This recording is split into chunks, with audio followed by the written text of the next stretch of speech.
मेरे नबी पाक सल्लल्लाहु अलैहि वसल्लम ने खुतबा हज्जतुल विदा के मौके पर इरशाद फरमाया, लोगो शैतान अब मायूस हो गया है, वो तुमसे बुतों की पूजा नहीं करा सकेगा।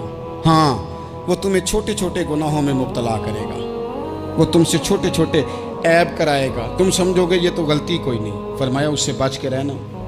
अब वो मायूस हो गया, बुतों की पूजा नहीं करा सकता, तुम्हें अपनी पूजा नहीं करा सकता, लेकिन छोटी छोटी गलतियां। एक मकाम पे फरमाया ना, छोटा गुनाह होना तो मोमिन उसे पहाड़ समझता है, इतना बड़ा हो गया, और मुनाफिक कहता है ये तो कुछ भी नहीं। तो अपनी ज़िंदगी के अंदर छोटी छोटी कोताहियाँ, हज़रत सादी फरमाया करते थे, सैलाब अचानक नहीं आते, पहले छोटा सा सुराख होता है दरिया के किनारे, उसे बंद ना किया जाए फिर बड़ा हो जाता है। फिर वो टाइम आता है कि बंद टूट जाता है, बस्तियां डूब जाती हैं। पहले छोटा गुनाह इंसान करता है, छोटा, फिर उससे आगे बढ़ता जाता है और बड़ी बड़ी गलतियां होती हैं।